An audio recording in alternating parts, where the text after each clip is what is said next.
My Mickey Mouse. Looking, Fun. Mickey Mouse is looking great. Okay, I'll post the workout in here. You guys let me know if you can see that. Yeah, came up.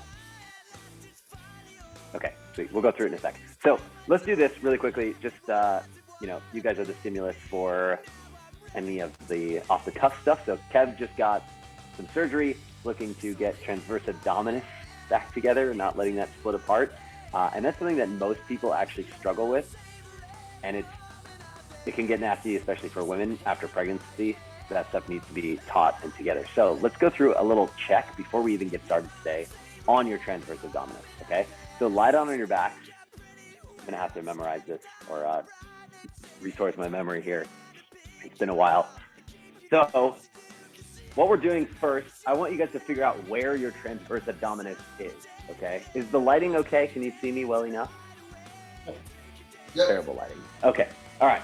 So what you're gonna do is place your hands just inside of your hip bone. So find the hard bony aspect at the front of your hip, okay? And then just bring your hands sort of towards the middle, closer to your belly button, okay? And pretty much down that low. So beneath the belly button, basically where your pants are, just kind of get into that pant line and inside of the hip, okay? So go through a couple of breaths and just feel the muscles. Okay? Not really feeling too much. Maybe you'll feel your stomach rise and fall. After a couple of breaths, on an exhale, very slowly, I want you to think about holding your pee.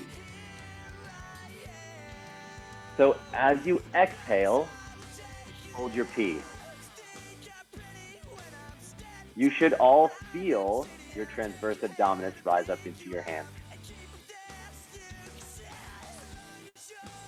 Give me a thumbs up if you feel it. Give me a thumbs down if you do not. Kevin. All right, good. Awesome. So, transverse abdominis. Get that thing engaged in that exhale, hold your pee, and then keep it engaged as you go through another breath cycle. Okay? Go ahead. So, exhale, hold, feel that contract, and then keep it engaged as you continue through more exhale, inhale cycles. You can keep your hands there to make sure that it's staying active. And when I say keep it engaged, I don't want you to feel like you are continuously having to hold your pee and doing some sort of Kegel move.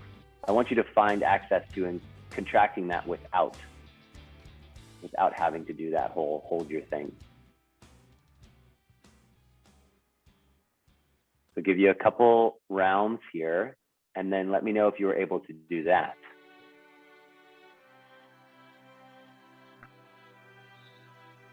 Thumbs up or thumbs down. It's okay. Don't stress if it's thumbs down. We'll find it out.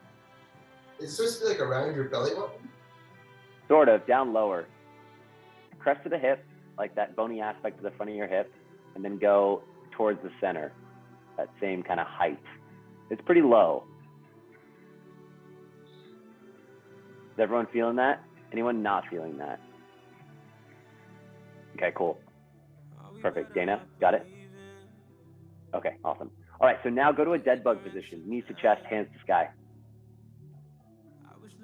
Yeah, just regular dead bug position, okay? Hands to sky. Cool. All right, take one hand and place it just right on the center of your six-pack muscles, right in the middle of your belly, okay? And then I want you to very slowly, just soft hand on your belly, right in the center. We're feeling for the area between the two six-pack muscles. I want you to very slowly move one leg down, so you're basically challenging that dead bug shape. One leg to the ground. Do you feel the center of your stomach rise up or contract in? Come back. Does it rise up or does it contract in? That space between your two Lego block muscles, does it kind of suck in or does it pop up and out?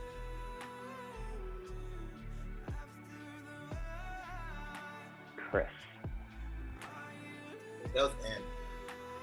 Goes in. Anyone go up and out? Mine went in. I think mine went Everyone out. went in? Kev, yours went out? Yeah. Cool. Dana, in? Oh, it's doing that thing again. Okay, sorry. All right, sweet.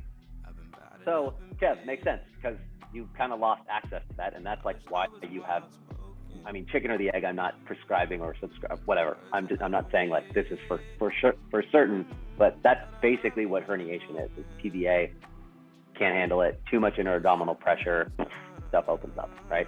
So, going through that simple exhale, hold your pee, find those muscles engaging. That's the brain to body connection that you should start to practice to get that stronger and tighter. And it doesn't have to be like working out. It's just making the connection so that when you actually work out and do other things, that thing fires the way that it's supposed to, right? Just to be clear, the stomach going in, that's a good thing. If your belly comes up in the center, that means you're losing TVA, transverse abdominis. Okay? All right. Cool. Planting seeds. Hope this isn't too much info. Let's get Is that into kind of today. connected to like, you know, the dead bug, like making your butt go up off the ground? Like that's what gets your transverse abdominis turned on too? Sort of. That's a great question. Thank you for asking that. That's actually a cheat. So anytime anyone says do a dead bug and then crush your back into the floor, right? Me, I've said that to you many times. I'm just getting you to for sure be contracting the right muscles. In a perfect world, that's actually not a good position to be gaining strength in because you're in lumbar flexion. You're actually rounding your back, right? A neutral spine, you should have a normal curve from your butt to your upper back. There should be a gap between your low back, and that's where you should learn how to brace. But a lot of us won't be able to do that properly. We'll just kind of cheat and use our diaphragm for stability. We'll just hold the breath. So I'm just like, hey, tuck your pelvis and force the rectus to work properly, the TBH to work properly. Does that make sense? Yeah. It's not bad to learn it that way, but if you can go from that and then untuck and find that natural space and then work on your dead bugs, they'll be harder and you'll be a lot better. You guys will see this coming up. I just recorded seesaw planks, both for at home and in gym for a thing. You'll see. It's going to force that position and you're going to find it instantly and realize how hard it is. And it's like wheels are spinning. Basically just go into a forearm plank with your legs on a foam roller or your feet inside of like a TRX or ring and then moving back and forth. If you're not perfectly engaged, your low back's gonna be like, oh my God, instantly. Okay, he's already talking way too much. Let's get into it. So tibial cars, wrist cars, cat cows. I just wanna go through these flows to open us up. Then we're gonna go through our common tests. I'm gonna do internal, external rotation of your hips today, and then shoulder flexion, so just an overhead reach, and then the rotation of your hips, okay? Then we'll go into our hook lying bridge. You guys will retest. Most of you should see an improvement in the hips. Some of you will even see an improvement in the shoulders, which may seem like it got worse, but I'll explain that. It goes back to what we did with Jeff the other week. Then we'll go into a high reach breath. We'll retest the upper body, should be better. We're gonna get some opening to the traps, to the mid back. And then we'll do some actual movement and grinding, okay? Toe float, weight shifts, open up the groins, give you more pronation and supination in the foot. And we'll go through 2 rounds of this quality movement. And then if I'm not talking too much, we'll have yin at the end, the toe sit and a wide fold, okay? All right, beautiful. Thank you, friends, for your patience. Tibial cars, let's get into this, okay? So have a seat on your butts. I don't know how else you'd have a seat. You're gonna take your right hand and you're gonna hook it underneath your right leg so that elbow crease goes to knee crease, okay? And I'm holding my right leg up with my right arm. You are too, okay? Beautiful. Other leg can do whatever to make you sit comfortably. If you need to lean way back because you're just tight, that's fine. Just make sure you get this position.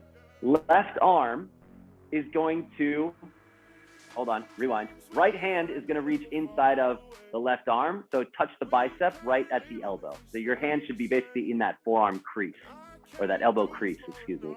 That left hand will now just go right on top of the knee, right in front, where your kneecap turns into your shin bone, okay? You've basically just locked in this position and you've got this like chokehold on your right leg, okay? It's not going anywhere. From here, I want you to move your toes on the right side, all the way left, all the way right, as far as possible. And it'll help if you think about your heel doing the opposite. So the heel goes to the left as the toes go to the right. The heel goes to the right as the toes go to the left. You should feel quite a bit of movement happening at the tibia. So that tibia, this shin bone up at the top, that bony landmark, should be rotating, moving. Nothing else is. Okay. Access the furthest corners you possibly can, left to right, 10 total times, very slowly. Then I want you to go through full circles as far as possible, reaching with the toes, reaching clockwise, then counterclockwise 3 times. You guys look great. As far as possible, really focusing on the ankle joint. The toes will do a lot of moving. That's okay. Up and down. And then after those 3, I want you to just go through the alphabet. And I want you to go through the alphabet. You're drawing A, capital B, do all capital letters.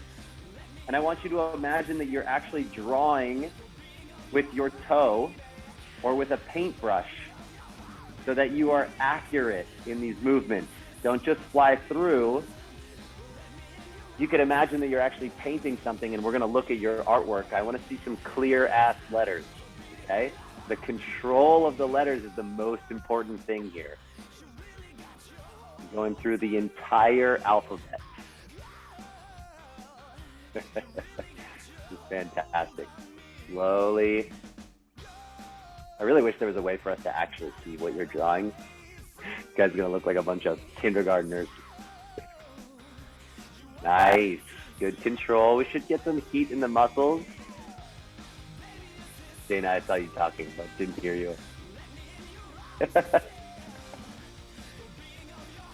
She's going to start cursing me out, and then it's all of a sudden going to connect to audio.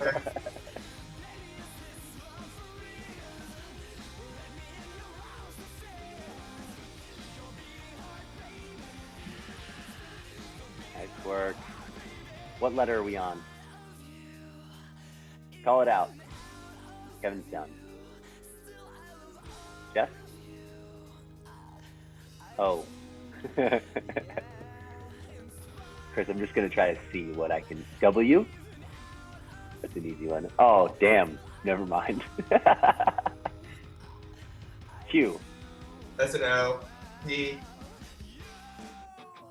What the hell is that? That's an O. That's a Q. Oh, this is hilarious. This is a new game. We're gonna turn this into a house drinking game. All right, switch to the other side. When you're finished, same thing. Left hand goes underneath left knee. Right hand reaches on top, and left hand goes into the crease, like so. Okay, just getting into that like chokehold position. All the way left, all the way right. Rotating heel to one side, toes to the other. Heel to one side, toes to the other. Okay, do that 10 times. This is really slow and controlled. We can go a little quicker when we go to the alphabet. But this is really about like, can I grind a little bit more movement out? Can I access 1 centimeter more range of motion? And then 3 clockwise and counterclockwise circles. Just really simple stuff, feeling all of the edges here.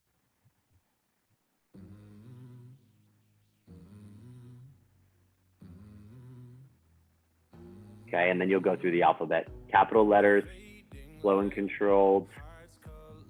We're only doing this once, I promise.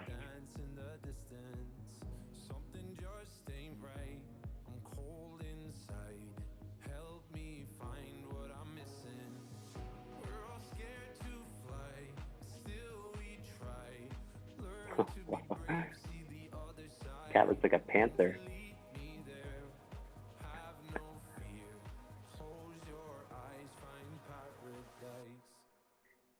Good, I missed that Chris face. This is hard. I am struggling, Chris face.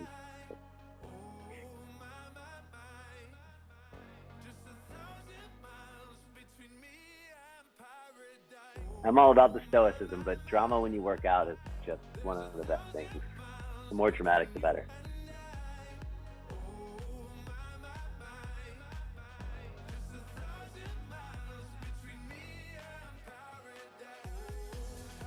Good work, friends. Nice and controlled.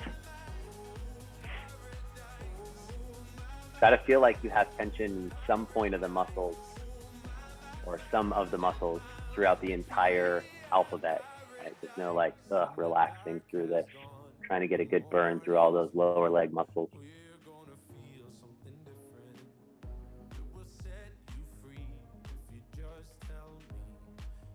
All right, beautiful. So finish up the alphabet, no rush. Start explaining the wrist cars, okay? We're just gonna keep this really simple. We're gonna do forearm resting in the palm of the other hand, okay? So I'm turning into a supinated position. I'm just keeping that. All I want you to do with a splayed open hand is go through all different corners as far as you can, 3 times in each direction without turning over your hand. So you're keeping that the top of your forearm will stay in the palm of the other hand, and then you'll go through. Now for this one, just to make it really specific to the wrist, if you guys can see, I'm not folding my palms in when I come up, right? This would be the natural thing to reach further, is to bring my hands closer. I always want to stay splayed open. So try to splay open, almost bend the fingertips backwards, and then keep those splayed open even as you come up towards your elbow, okay? 3 slow and aggressive cars in direction. Oh, it's been a while. That is a juicy one. Stronger and harder you do this, the more you're going to get these muscles, the better, right? These are rarely actively extended, usually just passively forced into that position, like hands on the ground.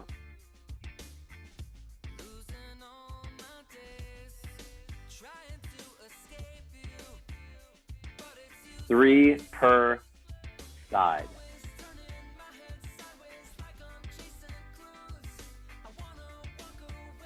Good. Make sure we're not turning over that forearm, just the wrist. Staying super splayed open.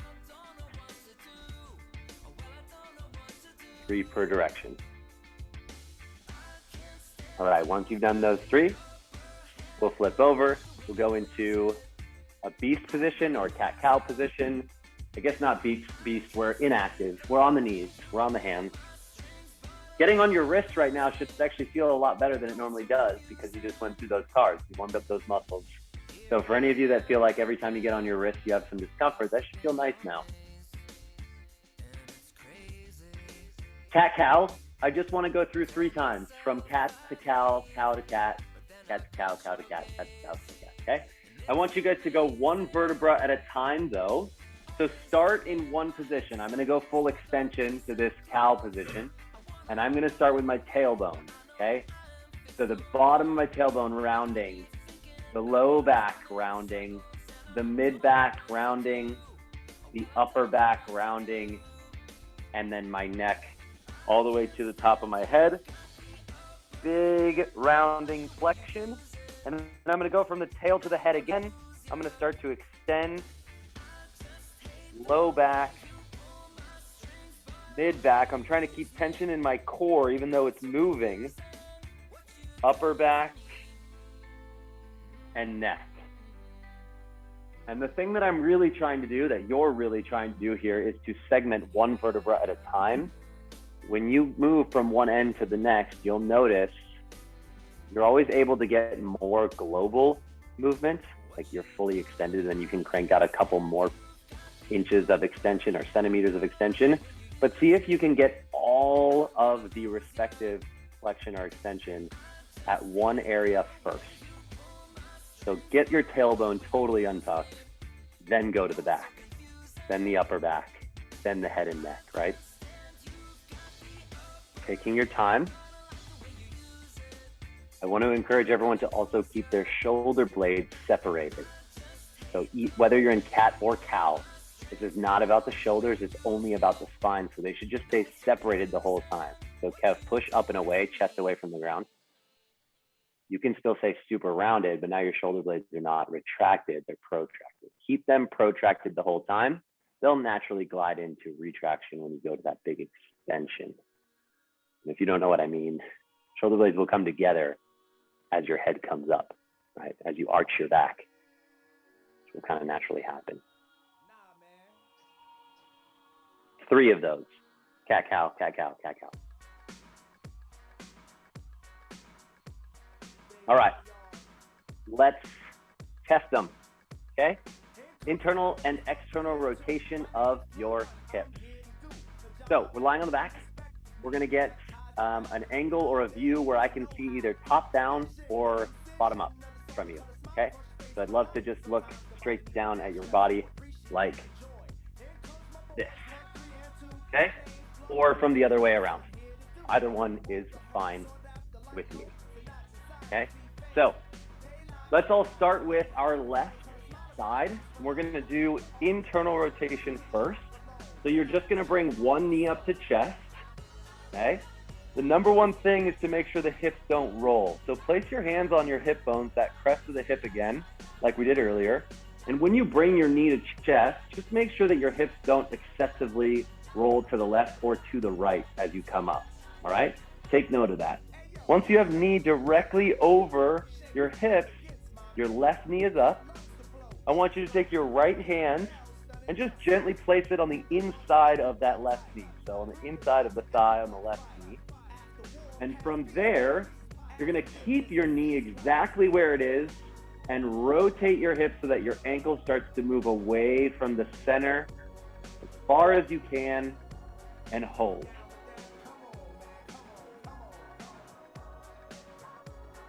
Okay, let's do this again. All right, so Dana's got it perfectly. Dana, will you straighten your other leg though? Okay, let me walk you through from the beginning. Go ahead and relax. I'll talk you through this, okay? Actually, go ahead and sit up and just watch. Much easier if you just watch me, okay? Dana did it perfectly. Jeff, come up. We gotta find the test. So think about what we're testing. It's the ability for your big femur bone to rotate inside of the hip capsule, okay? So when we come up, rotation, rotation. Make sense? Like this would be different. It's just the rotation inside that hip capsule, okay? So when we're down here and we're testing, we get to that starting point. Can you guys see this okay? We're keeping it exactly where it is, the knee exactly where it is, and then rotating out as far as possible to see where we are blocked, okay? My knee is staying here. If I were to do this, I'm just hiking up my hip. I'm just cheating the movement. I'm not actually just focusing on that rotation. There's lots of ways to cheat this. So that's why I say just put your hand there, make sure that the knee stays where it starts, and then your ankle will start to just come out to the side because you're rotating your hip, okay? Yeah, beautiful. So Chris, let's start that over. Take your right hand and just place it on the inside of your knee, like on the thigh, just like this, straight up and down. Yeah, exactly. And just keep it there. Now take your left hand, just for Chris, I don't want to confuse anyone else. Take your left hand and just place it on your left hip. And push that left hip down towards me and make sure it's just totally centered. Okay, perfect. So now don't let that left hip hike up into your left rib, and don't let your knee move away from your hand, and just rotate. How far does that foot rotate out? Yeah, good. If your left hip starts hiking up into your ribs, you're just finding a cheat through the side abs. Okay, Chris, that looks good. Looks really good. Jeff, that looks really good as well. Make sure you're not hiking your left hip into your left ribs. Kev, let's get a little rotation to the left. Where do you feel a block? Do you feel pinching and blocking, or do you feel like you're just limited? I feel pinching. Yep, in the left hip? Yeah, it feels blocked for sure. Cool. Okay, sweet. Very common. All right, awesome. Danny, yours looks pretty good? Cool. Okay, so you guys are gonna just basically compare that to the other side, okay? So if you wanna hit that test again, go ahead. And then let's test it, compare it to the other side, okay? So I Looking did for that. the same. I guess I went back. I did the other side. Oh, okay. It feels sensationally better, but it's about the same distance. Okay, great. Perfect. That's something to note. So whichever side feels sensationally worse, Which one is that? Your left? Left. Cool. Totally common, totally normal. Does anyone else feel like their left is worse than their right? Same. Dana, yours is not? Are they the same? No, mine's my right. Okay. And then Jeff? Same as Chris. Left.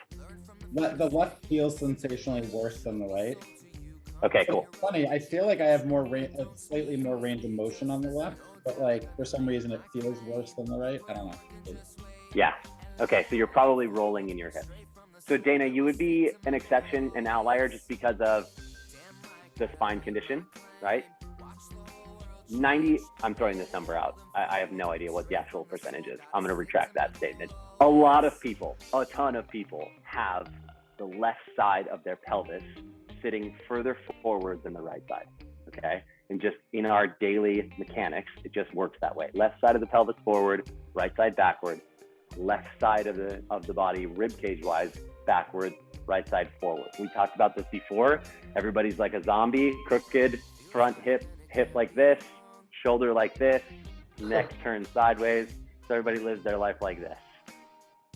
Okay? It's just super dramatic. But that's because we're asymmetrical inside our bodies, and then our muscles start to adapt, our fascia starts to adapt, our joint position starts to get a little skewed. And then you add load to that, bilateral load, meaning like a barbell or something else, and it starts to exacerbate that imbalance. One side gets stronger, one side gets respectively weaker, and we get worse off, okay? That's why this stuff is so important in my eyes, because you can't keep twisting that system. You're gonna end up with some issues. So, if you find the left side is worse, that's totally common. If you don't, you've got some more to your story, and that's totally fine, because everybody has different things that happen. Either way, we're gonna improve them both because your hips are forward. Another thing that's super common. I know I'm saying that with confidence, except for Chris maybe. Everyone else pretty much has full forward hips, okay? So we're gonna pull them back and we're gonna retest, and you should see a massive difference here, whether it's actual range or just sensational, it feels better, okay? So let's go into that hook lying hamstring bridge, okay? Oh, we want to test shoulder flexion first. Sorry, shoulder flexion. Lying on your back, let's test this real quick. Lying on your back, we're gonna do one arm at a time, okay? You guys have to be really aware of this for yourselves and just be kind of like police yourselves kind of aggressively with this movement, okay? What you're doing is seeing how high you can reach without any cheating overhead, slight elbow bend, and you're focusing on your upper arm and your hands, okay? And let me be clear, can you guys see me well? It looks pretty dark from where I am. Can you see me okay? Yeah. Sort of? Yeah, I can see. Okay. Check my elbow. I know the lighting's not fantastic, but what I want to make sure is that the elbow stays pointed towards my feet. And if it starts to deviate out towards you guys, then I'm done. I fail, okay? Not in a bad way, just like that's where my limit is. I can tell because the palm supination will help me. If I start to unsupinate, if I start to turn it towards here, then I'm done, right? And I'm really just focusing on my elbow and where it's pointing. And as I come up, to be quite honest, my arm wants to turn out here. That means I have less than 90 degrees of shoulder flexion, okay? I can totally just keep reaching, but my true range is about here, and then I feel like my hand wants to turn in, my elbow wants to turn out, okay? So that's where I am on this side, and then same thing on the other side, wants to turn out about here. So about 80 degrees on both sides, okay? I will watch you guys, and I will police way harder than you ever would, because I'm just mean, but let's just focus on those things, okay? Open up the palm, a slight elbow bend that stays the same kind of degree the whole time. See where your arm wants to turn out.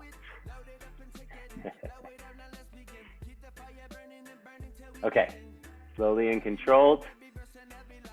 Beautiful. The last thing I want to mention is just think about your rib cage. Don't do any aggressive engaging in your core. Stay relaxed.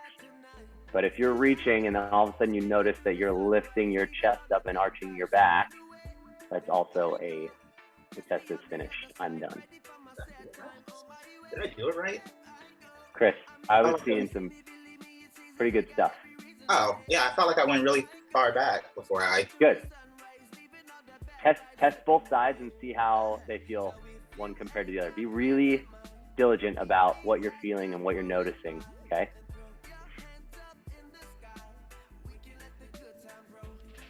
Unlock the elbow there, Chris. Little bend in the elbow.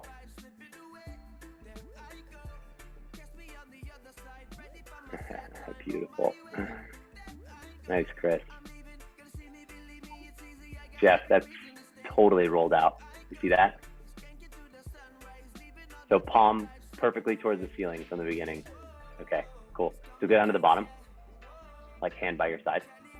Bring your hand close to your body and make the palm go all the way up. Okay, great. So Jeff, love you, not to pick on you.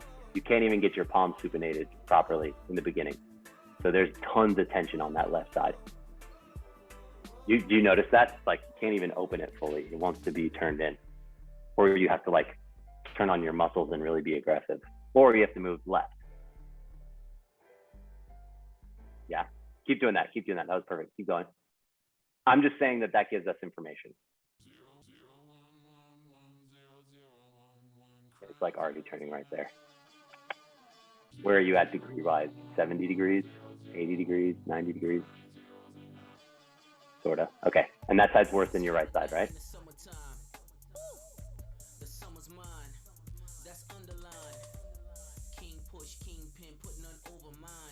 That hand turning.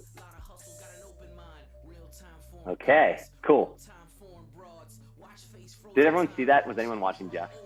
Yeah. Anyone tell? Kev, I didn't get a visual on you, but I would imagine yours is probably pretty limited too. Did you feel that? It's pretty similar. I think the left is a bit better. Okay, cool. All right. So just to be clear, reiterating on what I've talked about in the past, there is, if we look at opposite ends of the spectrum, really strong and really tight guys, bodybuilders who are like, I can't touch my shoulders, versus Nikki, who's just like, I can't control my noodliness, right? She can actually, she's getting way stronger now. But those are opposite end of the spectrum. They're both problematic, right? We need to be strong and flexible. We can't be just like super flexible and not strong either. They go hand in hand, okay? So everyone in here is actually beautifully different, but I would say that Jeff and Chris are more similar. And I'm sorry, not Jeff and Chris. Jeff and Kevin are more similar.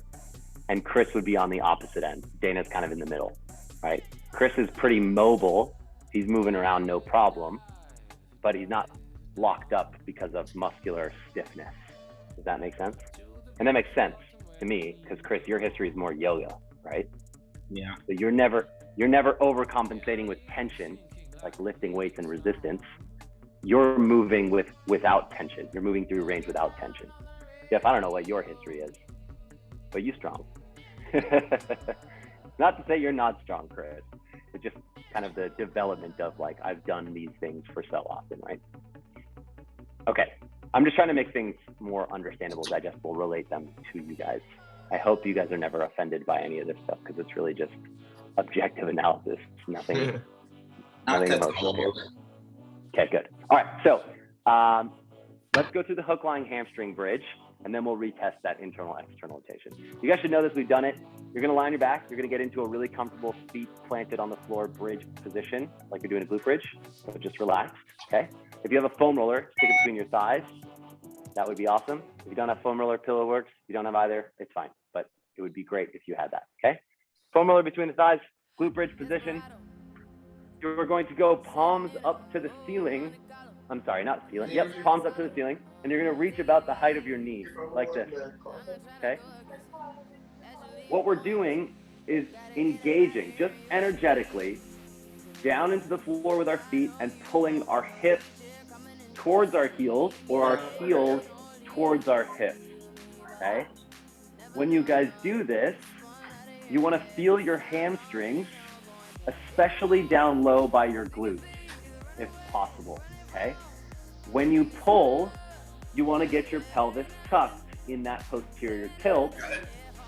However, remember, it's not the six-pack muscles that's getting you into that posterior tilt.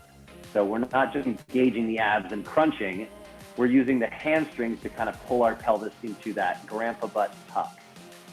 You can get yourself there with engaged abs and then just work on relaxing the abs. Once you've relaxed the abs, we're going through that breath. If anyone's watching this class for the first time on replay and you don't know how to go through this, you got to go back to an earlier class so you really understand this breath. But for the sake of time, I'm going to go through this quicker. Anyone feel like they need specific help, or anyone live talking to you guys? We all good with this position? We know how to do it. Cool. All right, perfect. Make sure the six-pack muscles are off. Turn the obliques on with that exhale. Imagine a glass mirror in front of your mouth and you're fogging it up. Palms are facing the ceiling. So we're flipped over, palms facing the ceiling. And we're only reaching up to about the knee level. And we're reaching decently, right? Like trying to reach further forward, but keep your head on the ground, keep your stomach relaxed. Obliques are on with the exhales. Hold the breath for a second. Inhale through the nose, nice and relaxed. Our hamstrings are cooking at this point because we're energetically pulling the heels towards the butt towards the heels. 3 to 5 really solid breath cycles here. I'm gonna stop talking. You guys relax. Make sure those inner obliques are on, hamstrings are on. Six-pack is off.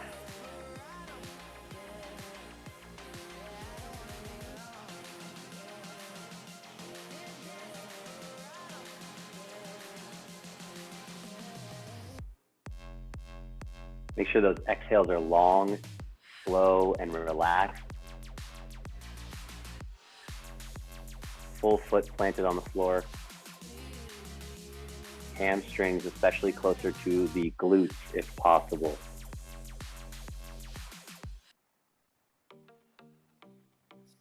All right, if you feel like you really got some down regulation, you were relaxed, calm, you got the internal obliques and the hamstrings, and go ahead and move that roller off to the side, and let's retest your internal rotation of your hips. Lying on your back, start with that left side again, same deal. Right hand is just gonna gently hold or touch the inside as you rotate out to the side and test. Opposite leg is straight, head is relaxed and down. Kev, keep your head down. Yeah.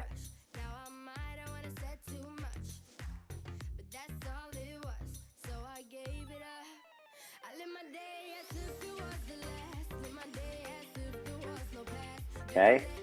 Anyone find zero improvement or anything worse than before?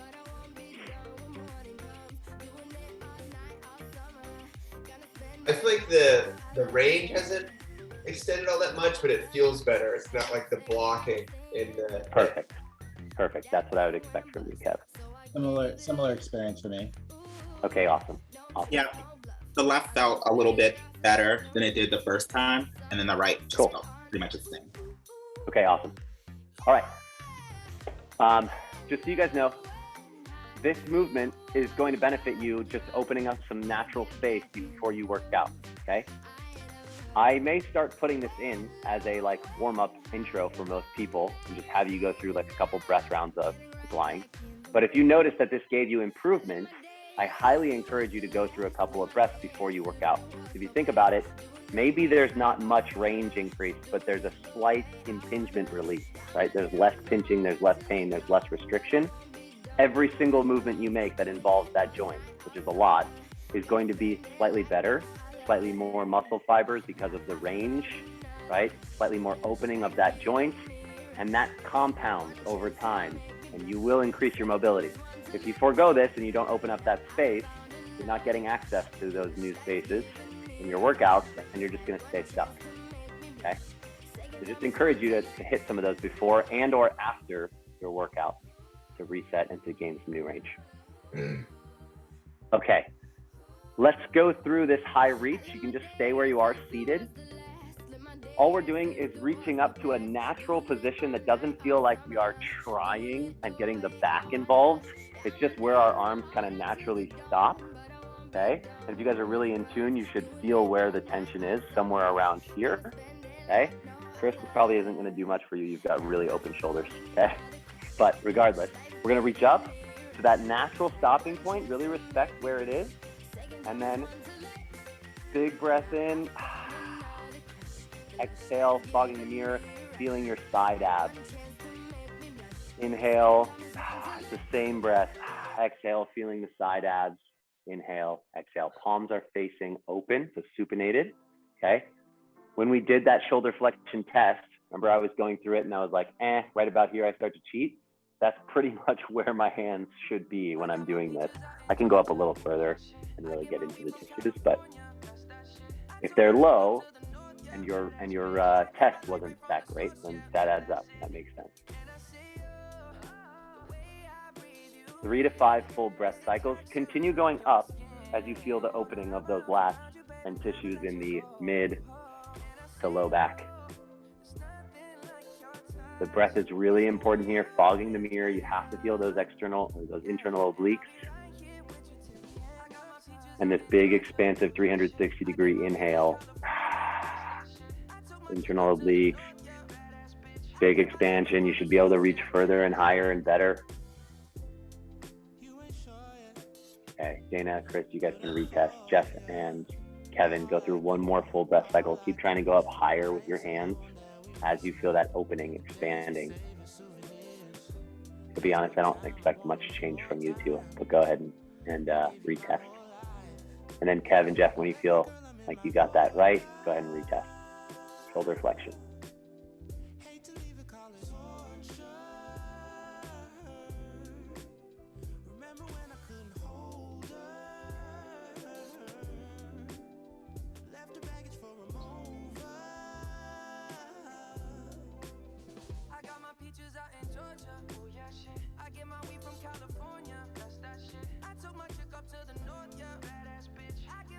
Make sure the elbows unlocked, slight bend.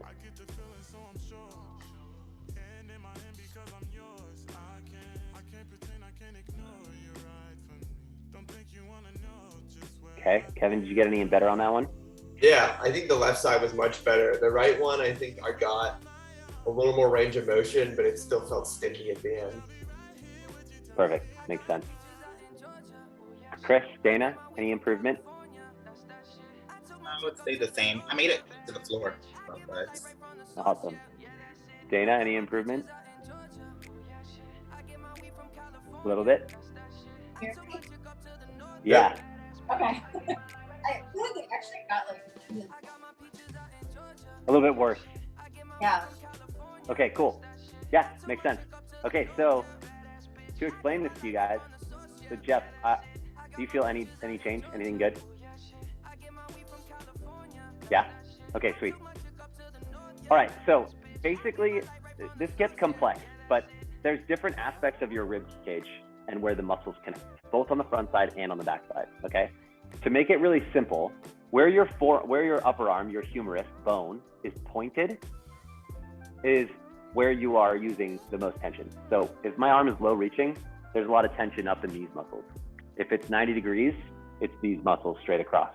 If it's up above, it's down below. Does that make sense? So it's pointing, pointing, pointing, right? So if some of you guys have good overhead, you're probably not very locked up in these tissues, okay? And when I go overhead, I'm doing the breathing exercise that we just did. I'm opening this area as I go through the breathing, but that means if one side is opening, the other side is contracting. So I'm actually creating more tension in this upper portion while you do this. And for some of us, we're so restricted down in here, Kevin, who's a perfect example, and me, that it's okay to lock this up, not lock, but to tighten this, to contract this, to get the opening of this. Someone like Dana, she's already open down here.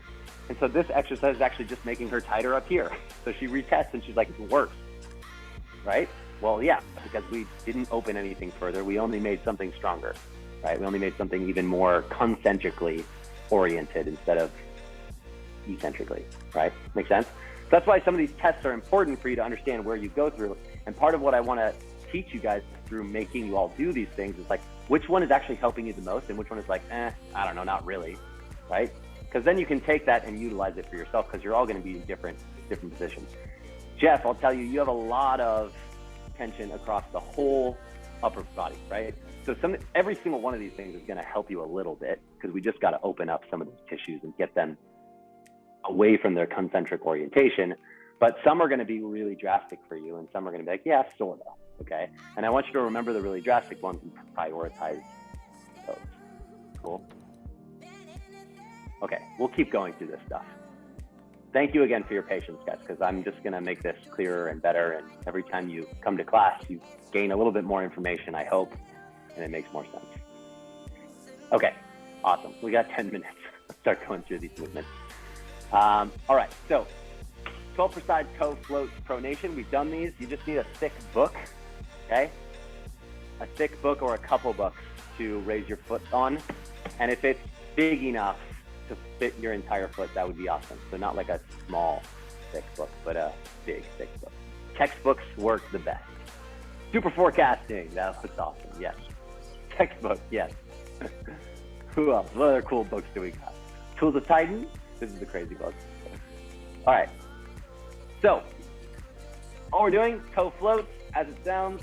I'm going to the very edge of the actual foot and letting my toes float off of the edge, okay? I've got my heel down, I've got my forefoot down, and specifically, I've got the ball of my big toe down, pushed down. Some of you guys will have trouble getting that down because you're used to just connecting to your big toe itself.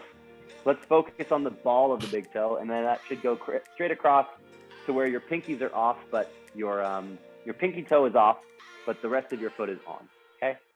So really, to make this simple, just get those toes off the book and make sure everything else is on. From here, I'm just gonna go into a light kickstand of my back leg, so all of my weight is on this book leg.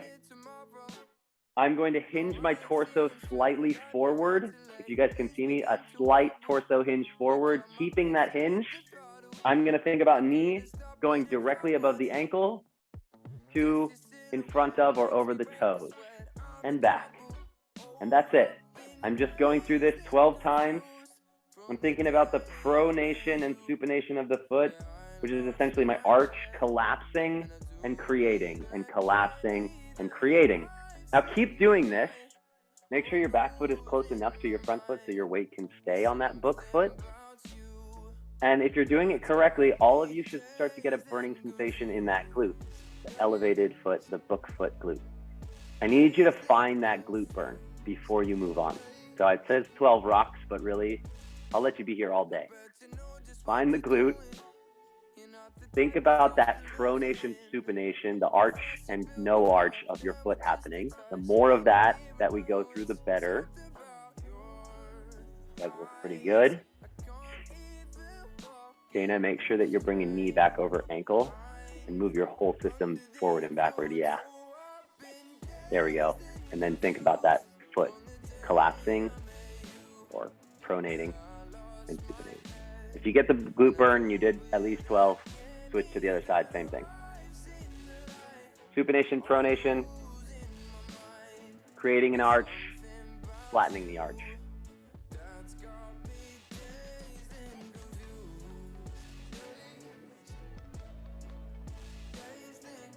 Try to make the movement happen because of the forward leg. Don't use the back leg to push you around too much. And try not to do any squatting. It's just moving knee over toe, knee behind, knee over toe, knee behind. It's not up and down with your spine. It's kind of just forward and backward at that slight hinge.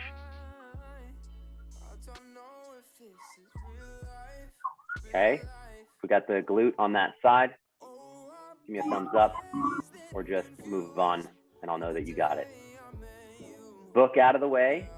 We're gonna go into inchworms with a breath. Does anyone not have the glute? Sorta. Okay, if you had trouble in that movement, accessing that glute sensation, that's one to practice for you. Okay, going into each inchworm with a breath. Let's go into a downward dog. Go for it. I'll guide you through this verbally. Downward dog. Fully on the hands, fully on the toes. All right, you're gonna take a baby step forward with your right foot. A baby step forward with your right foot. okay? Now you're gonna take a baby step forward with your left hand. Good. Keep those positions. Right foot forward, left hand forward. Take that right hand and reach it through towards the left toes. Go through that breath. Inhale, exhale, obliques, fogging the mirror, and then place the hand back down. That should have been a really nasty calf and hamstring stretch for the opposite leg. And now let's step back to squaring up and switch. Left foot forward, right hand forward, baby step, reaching the left hand through or the right hand through. I'm lost, but you know, opposite. Good.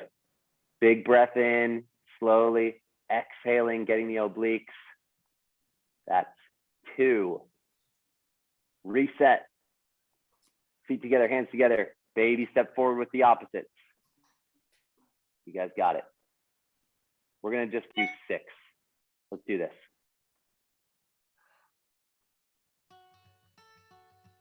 Make sure you go through the breath. Expansive for the upper body. Huge stretching sensations down the back of the leg, of the opposite leg. So if you're reaching to the left foot, you should feel the right side stretching out, trying to keep that right side flat on the ground. Stay with it, friends. Try a little bit more.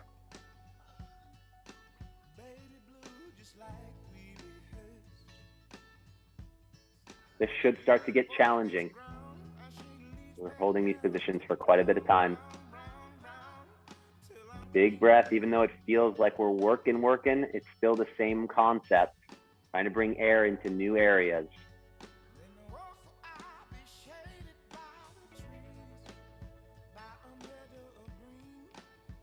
6 alternating total. And then you guys can stand back up.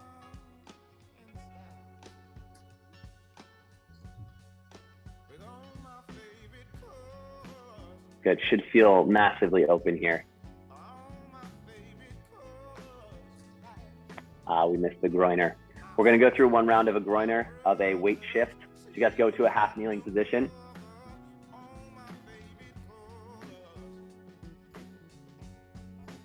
Once you find your half kneeling position, you're gonna move your front foot over to the side, keeping your hips forward.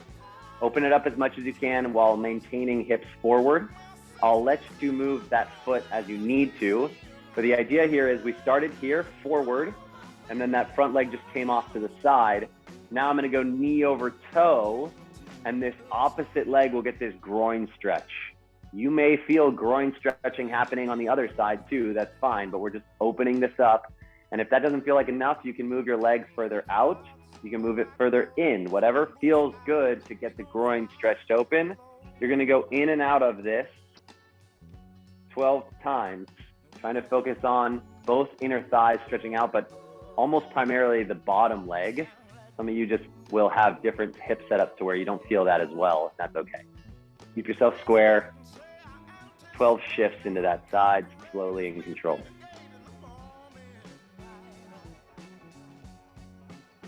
And then we'll switch.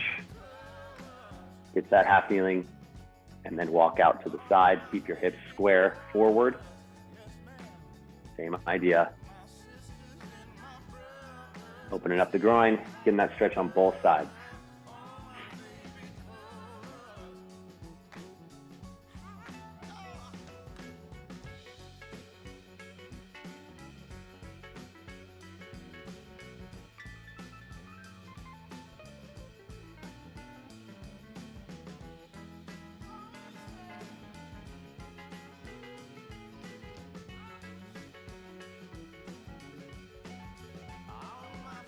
All right, once you've done those 12, we're gonna do this together.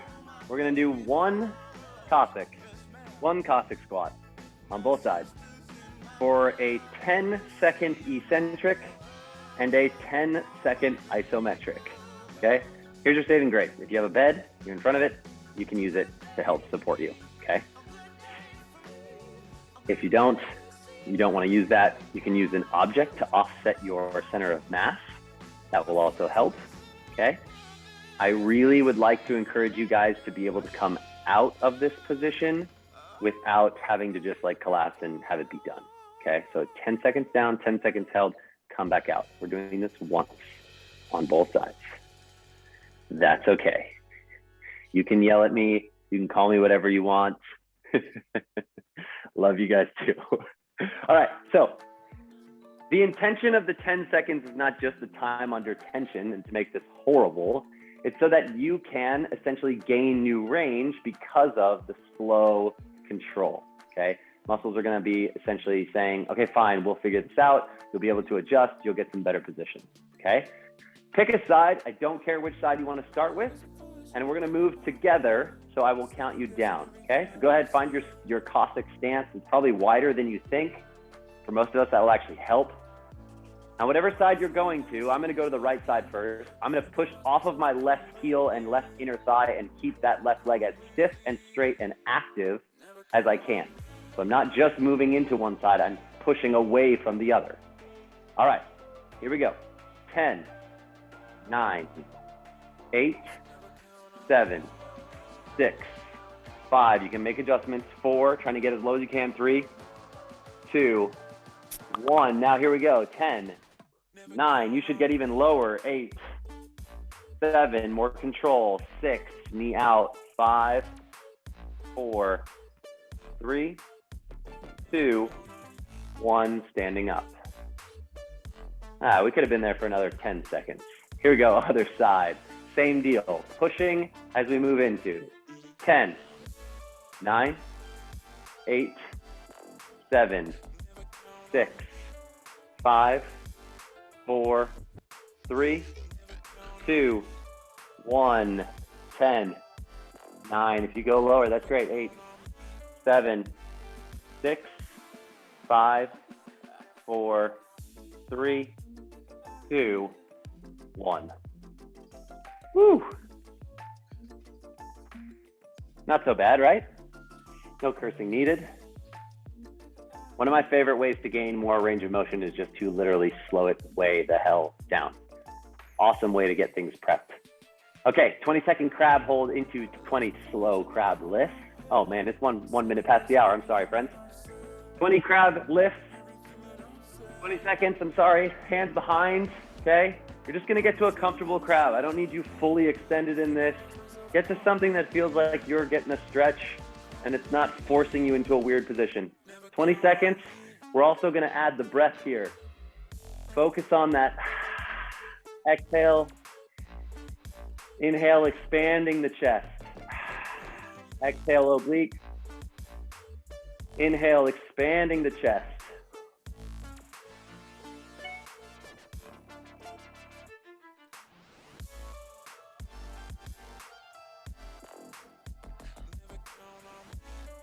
After those 20 seconds, we'll go butt to ground, butt to sky 20 times with control, trying to hit at least the same height that we were just at with the stretch, if not pressing through a little bit further.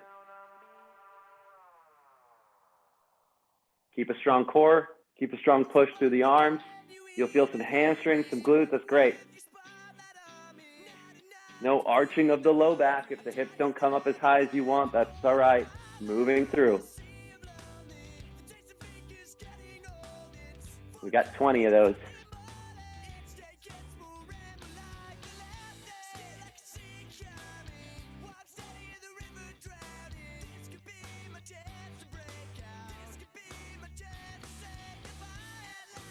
Nice, friends, good work.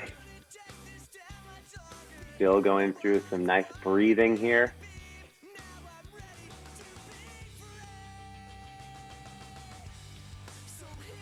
Beautiful.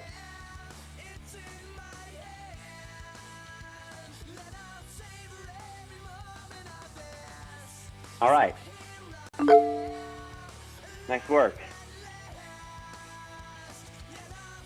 Thank you guys so much for joining live. I appreciate it. I know you're still going through your crabs. Good work. If you guys ever have questions about this or anything, please reach out. Let me stop 1 sec. Yeah. Any questions, any stuff that comes up, just pop it in. I love to help, and I love to communicate through the chat. I just want to encourage you guys to utilize that more often. It also sets the trend for new people, because I feel like when we don't chat often, then the new people don't think that that's really an option. Can I Jeff, ask how you are we about the feeling? electrolytes? I feel like I missed something here. What happened? Everyone seems to be talking about electrolytes now, and I don't know what they're referring to. Oh, I think Luis just sent a photo of this Noon electrolyte tablets and was asking, like, is this just a crock or is this actually helpful? And I said, most of the electrolyte supplements are kind of both. They're Yeah. electrolytes, but then they're also sugar and a bunch of stuff that you don't need. And I said, just check the label. But yeah, electrolytes are amazing, and people don't quite understand how electrolytes work. Did I tell you guys that I saved a dude's life last week prepping for the marathon? No. Sounds super dramatic. This dude was training for the Austin Marathon, and my buddy and I were running, and we were coming up on him, and he just was like shutting down. Like he looked like a zombie, and his eyes were wide open, and he was kind of falling into the river. And I was like, hey man, are you all right? And like, we went up to him, and then he I think just because we were there, he fully conked out. Just eyes were wide open, but like nobody was home, and he just kind of fell on us. And we held him up, and then we tried to ask him questions, and it was like zero. And I knew he was training for the marathon because it happened last weekend, the marathon. And I knew he was just screwed on electrolytes. Like he was probably on a 15 to 20 mile run or whatever it was. And I was trying to ask him questions, and he just was like, the answers were hilariously bad. I was like, oh shit. So we sat him down, and then I just ran around asking people if they have any food or any water, or anything they can give us. And we had a water boil notice in Texas. So they shut off the water fountains. I couldn't even get him water, which honestly probably wouldn't have even helped. I mean, a little bit, but he needed electrolytes. And then thank God this cute little couple, they're like, oh, we live in a van right down the road. We have stuff, we can go get it. They come back with a gallon of water and Gatorade packets. And I'm just like, yes, you guys are literally saving his life. Drank it, and within literally 30 seconds, he started coming back to life. And it was almost like he had blacked out. He was like, whoa, what the fuck? He was on his 20th mile. He had been running for 3 hours. He was just completely depleted of electrolytes. Ate a huge breakfast, was ready to rock. Just another reason not to run a marathon. I want to do one, but That's all I heard. I'm scared. I'm scared to do it for that reason. I passed out before. I used to be in the marching band, and I whole ass just passed out in the middle of marching. Just full collapsed to the gear, ground. hot, sweaty. Yeah. So I want to run a marathon because I'm a runner, but I'm nervous about distance in particular. Don't be nervous. You just got to do it the right way. I'm going to run, contingent on my Achilles. I'm going to run one in Chicago in October. You just have to build it up properly and not just, go from 0 to hero. Beautiful thing is your body starts to adapt, right? It's just like fitness. If you guys all try to do what you're doing now, fitness-wise, a year ago or so, it'd be probably a different story. Maybe not for Kevin, but you know what I'm saying. So should we? Anyway, sorry, Kev. The answer was electrolytes are important, and if you're sweating a ton and it's warm and whatever else, then you should really consider taking them. Okay. Otherwise, the amount of sodium and whatever. Yeah, Danny, you can comment on this. I was gonna say, or hungover. I actually love those tablets, but the next day. Yeah, totally. Replenishing. Yeah, I mean that's why Pedialyte exists, right? It's just electrolytes and sugar. I use this electrolyte packet called Element. It's literally the letters LMNT. It's the best by far and away, but it's also the most expensive probably. I think you can go on and get a free sample sent to you. It's amazing. They have one called chocolate salt, and I just put it into hot water, and it literally tastes like I'm drinking hot cocoa. It's amazing. And then they have mango chili and all these fun other flavors, but it's good stuff. I will have to check them out. So should we be, because I drink a ton of water, but I did that little test that you showed with pinching your skin here, and it still it does not go whoop, it slowly deflates. Well, okay, so I don't know if I made it clear in that little story, but you can be drinking water all the time and be dehydrated. And if that's the case, then I would that's your missing link probably is electrolytes. Okay. If you're eating clean foods, Kevin, you're like cooking your own meals, then you probably are, and working out and sweating and all that stuff, you probably are missing electrolytes. Okay. All right. So I'll just get some, Yeah. some of those You're powders tracking all or your food in something. MyFitnessPal, right? Yeah. Go through, and there's a nutrition segment that shows you all of the things, sodium, calcium, whatever, and just kind of gauge where you're at. You can screenshot it, send it to me, and I'll tell you what I think. But most people, you guys should all do this if you track your food. Most people are way over in sodium, but under in other ones. Got it. I say most people who like eat packaged foods and go out often. Yeah, that's when I track it. I only go over on sodium if I eat even one meal out. It's like sodium off the charts. Yeah, and all of those like fake vegan things are going to be filled with sodium like crazy. I've been like cutting all that shit out as much as I possibly can, just because of the sodium thing. Yeah. It's, you know, you got to look at the whole perspective, the whole thing, the whole picture.